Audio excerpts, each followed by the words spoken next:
পারবেন দেখাইতে? বাহাদুরি তো করেন যে বড় বুজুর্গ হয়ে বয়ে রয়েছেন, বিড়ি টানতেছেন। নামাজ না পড়লে আপনাকে দিল পরিষ্কার। কি আল্লাহর কাছে পেশ করবেন? অন্তত দরুদের আমলটা চালু করেন।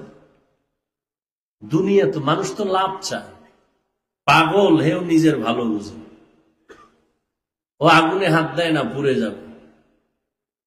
তাহলে নিজের লাভের জন্যই তো করবেন। দরুদ এমন একটা আমল, ব্যবসায় লাভ হবে, চাকরিতে লাভ হবে, স্বাস্থ্যগত লাভ, পরিবারে লাভ, ব্যক্তিতে লাভ, সমাজে লাভ। যত বেশি পারেন দরুদ পড়বেন, আমলে বরকত হবে, চেহারায় নূর বাড়বে, কাজে কর্মে বরকত হবে। আল্লাহ বুঝার তৌফিক দান করেন।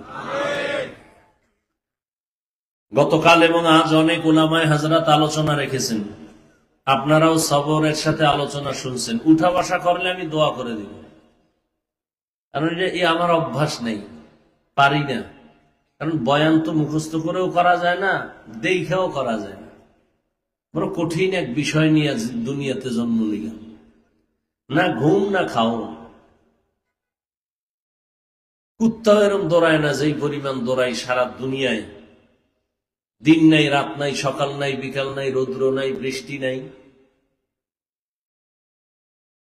এবং এ কথা তো আমি সব মাহফিলে অন্তত এই বছর বলি, অন্য বছর বলছি কিনা খেয়াল নাই। এবছর প্রত্যেকটাই বলার চেষ্টা করি যে বক্তার এলেম আর আমলের বাহাদুরিতে ওয়াজ হয় না, বাতিনি ভাবে আল্লাহর রহমত, জাহিরি ভাবে শ্রোতাদের অন্তরের আকর্ষণ আর মোহাব্বতে বয়ান হয়। এখন আপনাদের মোহাব্বত কেমন, তেমন বয়ান হবে। ওই যে উজানির কথা আমি প্রায় মাহফিলে বলি, মরহুম মোবারক করিম সাহেব উজানির পীর, আল্লাহ তার কবরকে জান্নাত দান করেন। হ্যাঁ, ওয়াজে হেরে তো নিতে পারতো না, নিচে মাগরিব পড়ে বয়ান, এক জায়গায় নিয়ে বয়ানে দিছে। বয়ান শুরু করতে না করতে মাঝখান থেকে এক মুরব্বী উঠেছে, রওনা দিছে। হুজুরের চোখে পড়ে গেছে, ওই কই যায়, আমিও যাই। যাই করে উঠে গেছে, যায় নাইমে যাইতেছে।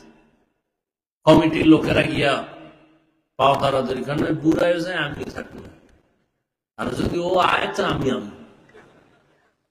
কমিটি হুজুরের থুয়ে হেরে আনতে গেছে। হে বুড়ায় কই খবর নেই, খুঁজতে খুঁজতে গিয়া দেখে এক খেরের পাড়ার সিভায় প্রস্তাব করতে গেছে। কমিটির লোক আলগি দিয়ে হেরে আইনে হাজির।